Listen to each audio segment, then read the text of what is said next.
August 14 பிரிவினையை பற்றி இவர்கள் பேசி அதன் மூலம் மக்களுக்கு மத்தியில் பிளவுகளை ஏற்படுத்துவதற்காகத்தான். இதுல 2 நாள் ஆளுநர் மாளிகையில வைத்து பிரிவினை ஏற்பட்டதை பற்றியான விளக்கத்தை நாங்கள் கொடுக்கிறோம்னு அபிஷியலா போட்டிருக்கிறாங்க. அப்ப எதை நோக்கி இவருடைய அந்த செயல்பாடு இருக்கு? இவர் ஆளுநர் ரவியா இல்ல பிஜேபியில் இருக்கக்கூடிய ஒரு சங்கியை போன்று சக சங்கியா? யார் இவரு? எப்படி இந்த மாதிரியான வார்த்தைகளை எல்லாம் பயன்படுத்த முடியும்? கல்லூரி பட்டமளிப்பு நிகழ்ச்சியில ஒரு பெண், நான் ஆளுநருடைய கையில பட்டத்தை வாங்க மாட்டேன், துணைவேந்தர் கையில தான் பட்டத்தை வாங்குவேன், இந்த பட்டத்தை இவரிடத்தில் கொடுத்து வாங்குவதற்கு ஒரு தகுதியற்றவர் என்று புறக்கணித்த அந்த ஒரு வீரியமிக்க ஒரு செயல்பாட்டை தமிழகத்தில் இருக்கக்கூடிய அந்த பெண்மணி சிறப்பாக செஞ்சிருக்கிறார். My degree I choose my choice. யார்கிட்ட இருந்து வாங்கணும்? தமிழுக்கும் தமிழ்நாட்டுக்கு எதிராக செயல்படும் கவர்னர், அதனால தான் அவர்கிட்ட இருந்து வாங்க விருப்பப்படல.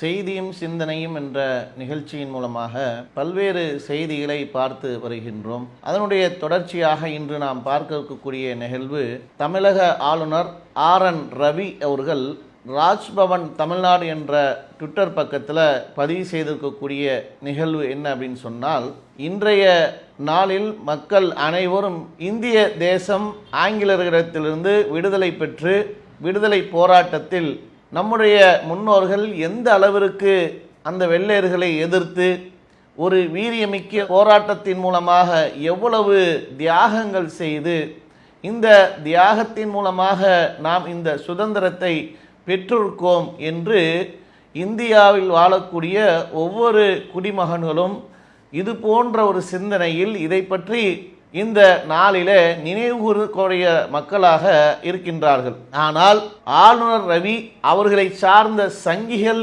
என்ன நினைவு கூர்ந்து கொண்டிருக்கிறார்கள் என்றால், இன்னும் மக்களுக்கு மத்தியில பிளவுபடுத்தக்கூடிய மதவாத சிந்தனையை ஊட்டக்கூடிய அந்த அரசியலை சாதாரணமாக செய்து கொண்டு எந்த அளவுக்கு அவருடைய பதிவுகள் ட்விட்டர் பக்கத்தில் இருக்குது என்றால், இன்று ஆகஸ்ட் 14 பாரதம் தனது 5000 ஆண்டுகளுக்கும் மேலான வரலாற்றில் ஒருபோதும் நடந்திராத சம்பவத்தை ஆழ்ந்த வேதனையிடம் நினைவு கூறுகிறது.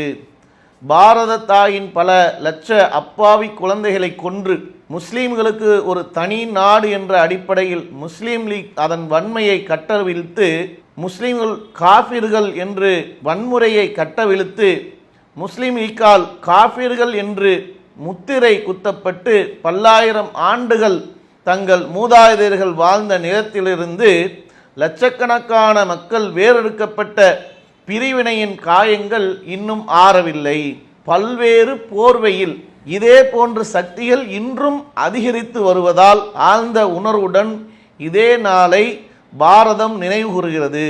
அவை பொய்கள் மற்றும் ஏமாற்றுச் செயல்கள் மூலம் தன்னம்பிக்கையை உடைக்கும் வகையில், மன உறுதியை குலைக்கும் வகையில் செயல்படுகிறது என்று ஒரு பொறுப்பற்ற ஒரு உயர் பொறுப்பில் இருக்கக்கூடிய ஒரு RN ரவியுடைய பதிவு இப்படியாக இருந்தால் இவர் யார்?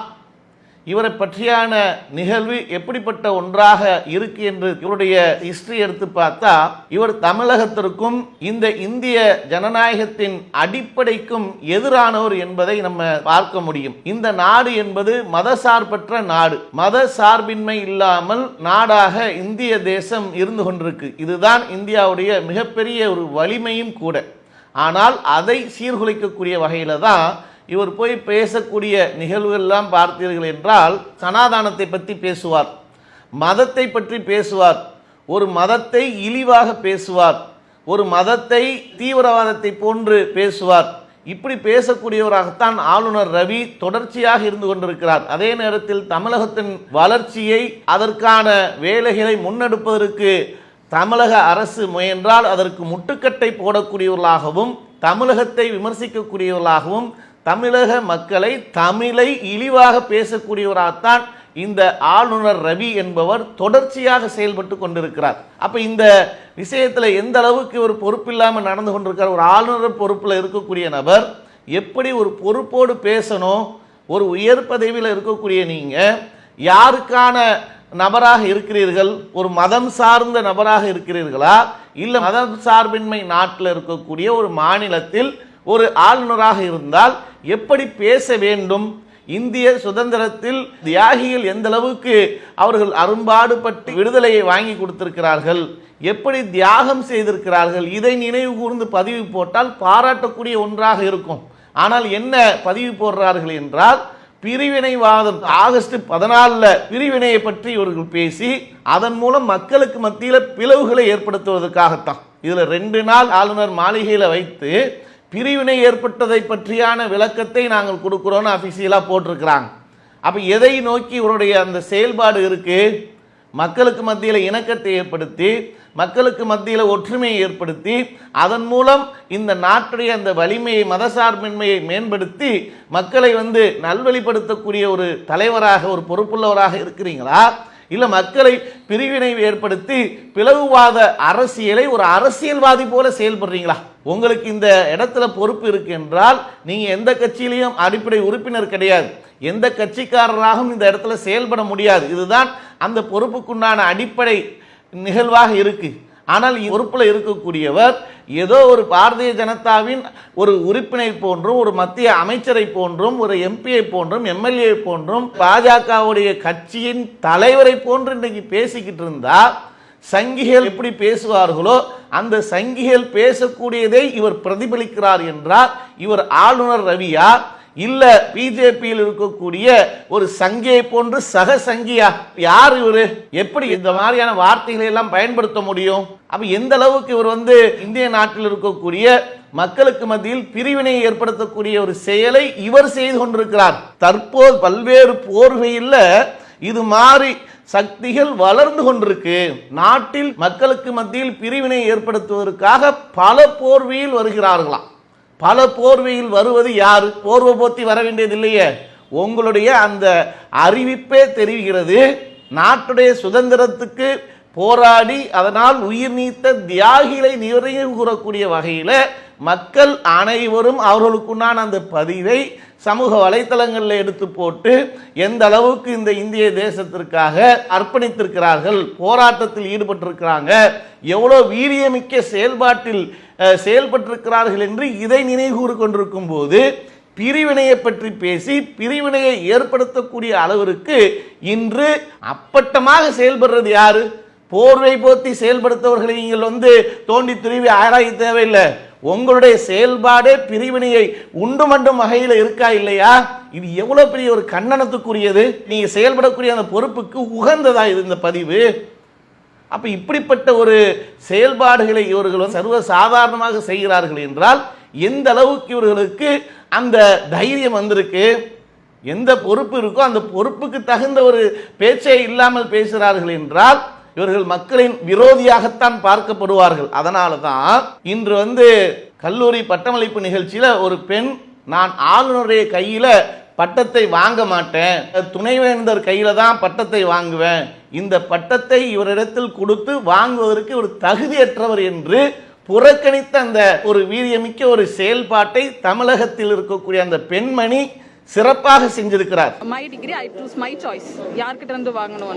தமிழுக்கும் தமிழ்நாட்டுக்கு எதிராக செயல்படும் கவர்னர், அதனால தான் அவர்கிட்ட இருந்து வாங்க விருப்பப்படல. ஏன், என்ன காரணம்?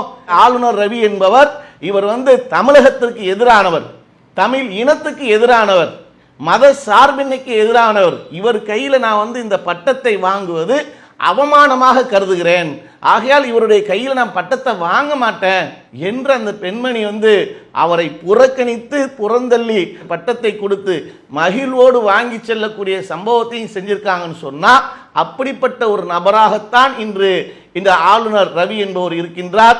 இது மாதிரியான தொடர்ச்சியான செயல்பாடுகள் தொடர்ந்து நடைபெற்று கொண்டிருக்கு.